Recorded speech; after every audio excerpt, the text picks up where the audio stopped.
Deletion! Have we killed that rogue too? No, he's right there. Deletion. No way. That was a quadruple? How was a quadruple? And then...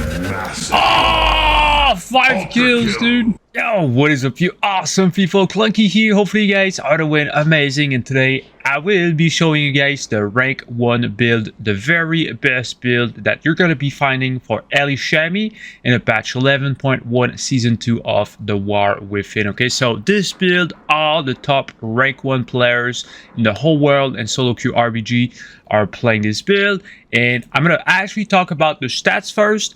The best in slot items that you absolutely need to deal as much damage as possible. Then I'm going to be jumping straight into the talents, discussing a little bit about the PvP talents, and then I'm going to show you guys the full burst rotation. I'm going to include everything, okay?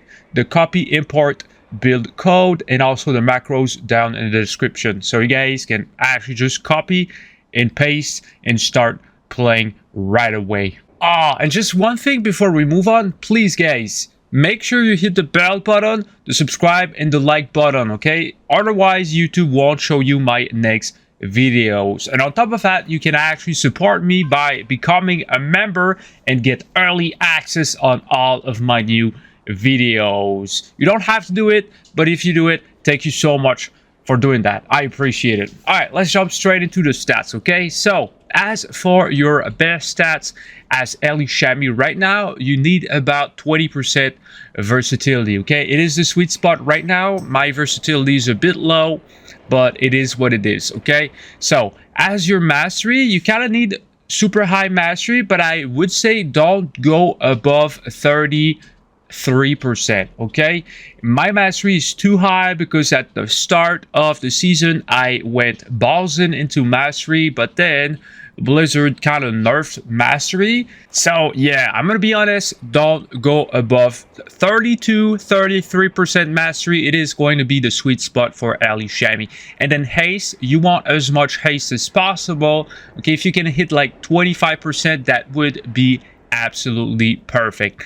As for critical strike, we don't give an F about critical strike, so forget about it, and we can actually move in the best in slot for your Elemental Shaman. So as for the tier set, guys, so people are asking me which tier set pieces I should be going for. Well, it's easy. It's always the same thing for every class in the game.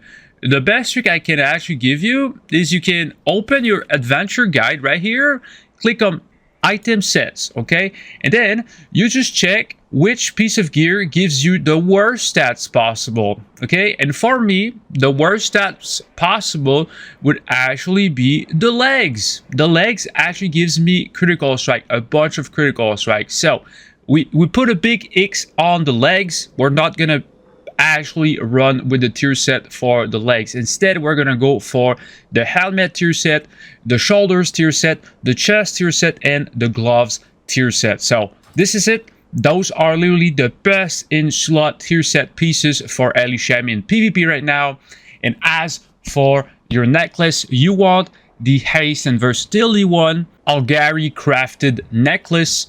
For the shoulders, the tier set shoulders. As for the cape, you want I'm running currently with the world PvP mastery cape, okay? So I'm running with the chest from the tier set with the crystalline radiance enchant on it. And as for my wrists, I'm running again with the world PvP gear wrists, okay? As for the gloves, I'm running with the tier set gloves. As for the belt, I'm running with, again, the world PvP gear. As for the legs, I'm running with versatility and mastery legs. I should actually be running with haste crafted Algari competitors chain leggings, but that was my mistake. As I said, I literally went super hard into mastery as it was best in slot at the start of the season. As for the gems, I'm running with haste and mastery Algari competitors signet. You could actually go with haste and versatility signet. It wouldn't make such a big difference, but it is what I'm running at the moment. And for my second ring, I'm actually running with versatility and mastery ring. I should maybe be going with haste. Like right now, my mastery is a little bit too high.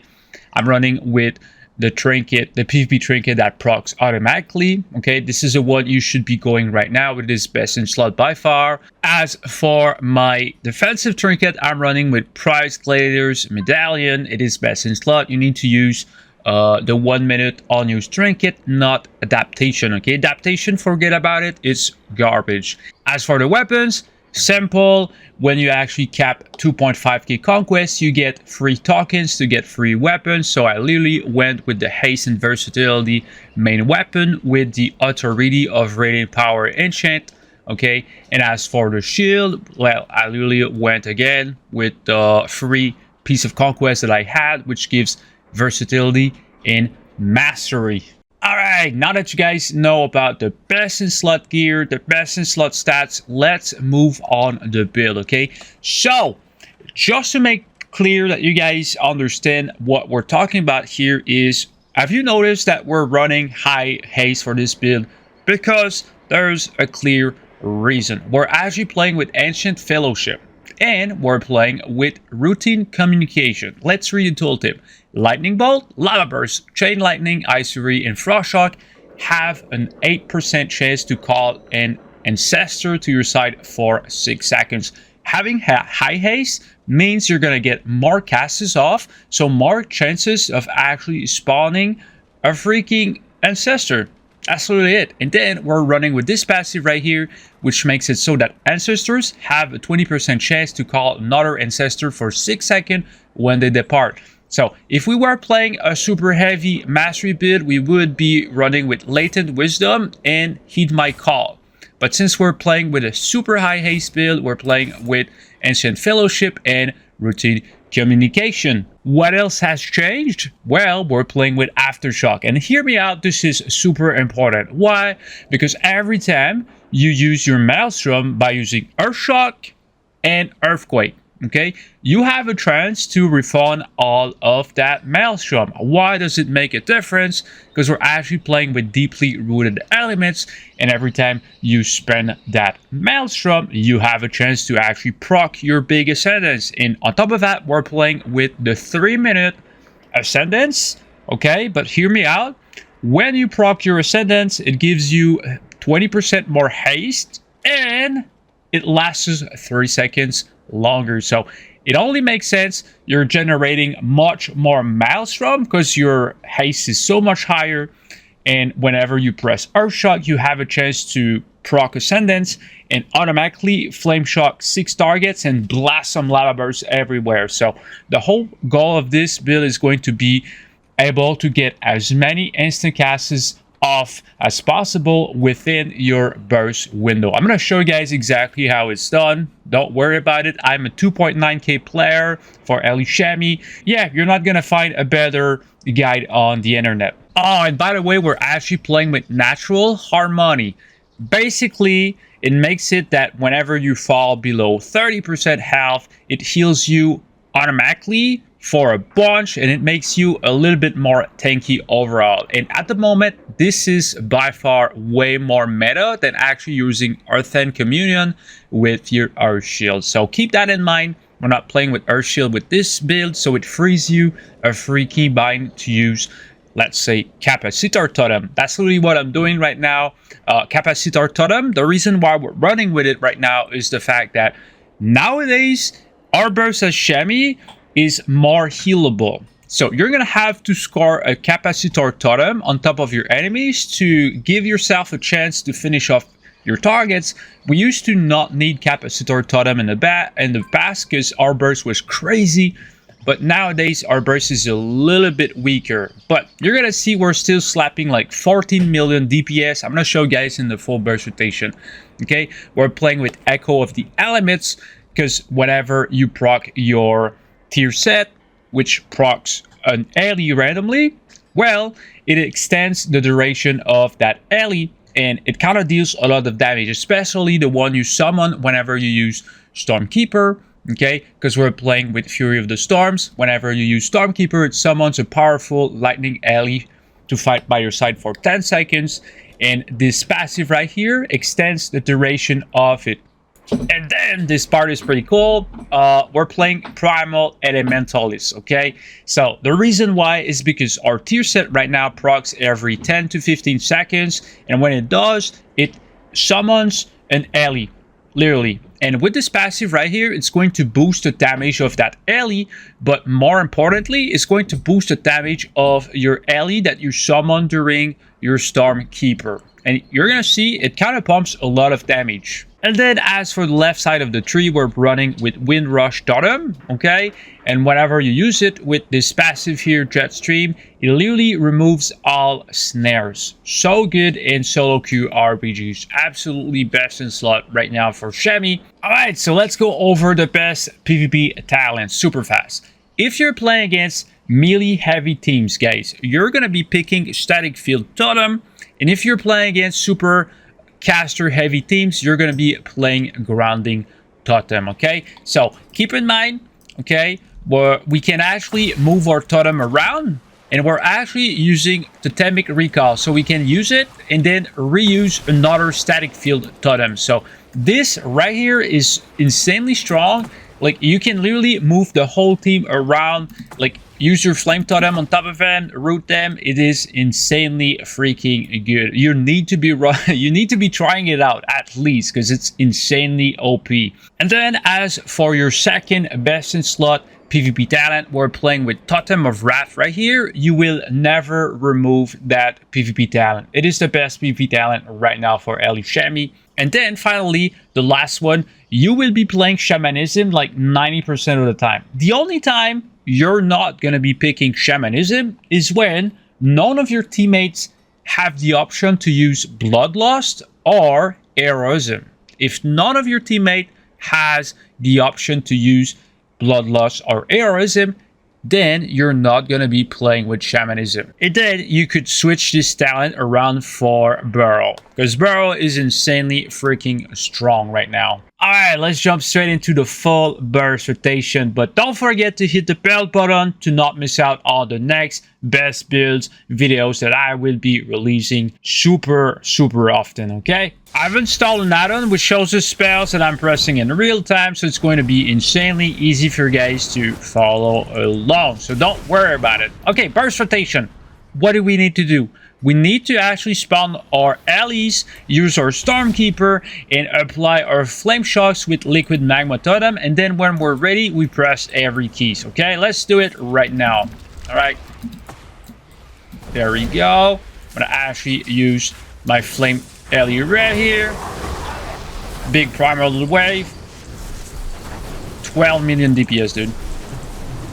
Let's go, baby. There we go. Oh, we procced. Let's go. We're still going strong at 8 million DPS. We're going to be falling a little bit here. And then at this point, you're focused on building your Maelstrom back for your next Primordial Wave, which is going to be in a second here. All right. We're fully boosted up. I'm going to use it right now, baby. There we go. There's still 5 million DPS, by the way. So it's not bad. Your ancestors are pumping super insanely hard with this build, which makes it way more fun. There we go. At this point, what we're going to be doing is actually, again, building our Maelstrom. Super easy.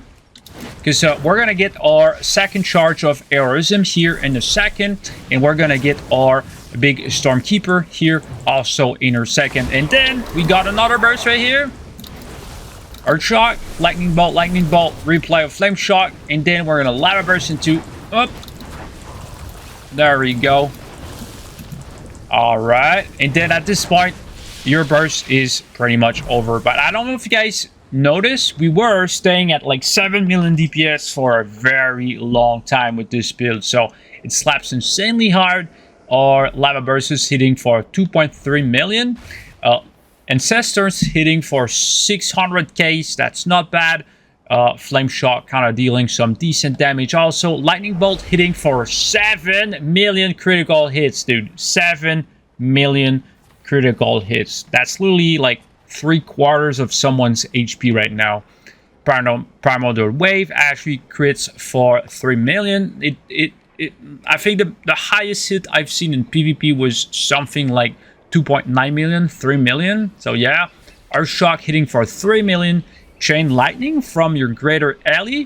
Counter Pumping, it's dealing like 5.6% of your overall damage. Erupting Lava, Counter Pumping too. Here then your Ally Blast, dealing 2.1 million damage. I mean, it's not bad. It's literally not bad. Frost Shock hitting for 1 million. Alright, so that's pretty much it. Hopefully you guys enjoyed this best build video for Ally Shammy. If you did, please hit the subscribe button, the bell button, leave a like, and also tell me down in the comment section on which character I should be making a best build video on next. It really helps my small channel, man. Let's make this channel the best World of Warcraft channel there is on YouTube. And also, you know, you can become a member of this channel. Okay, for literally $2.99, you get early access on all of my new videos. Thank you so much for watching. Hopefully you guys have a wonderful rest of the day. The copy import code will be down in the description and with a bunch of macros. Thank you so much for watching. Stay awesome, gentlemen. This was Clunky Doo.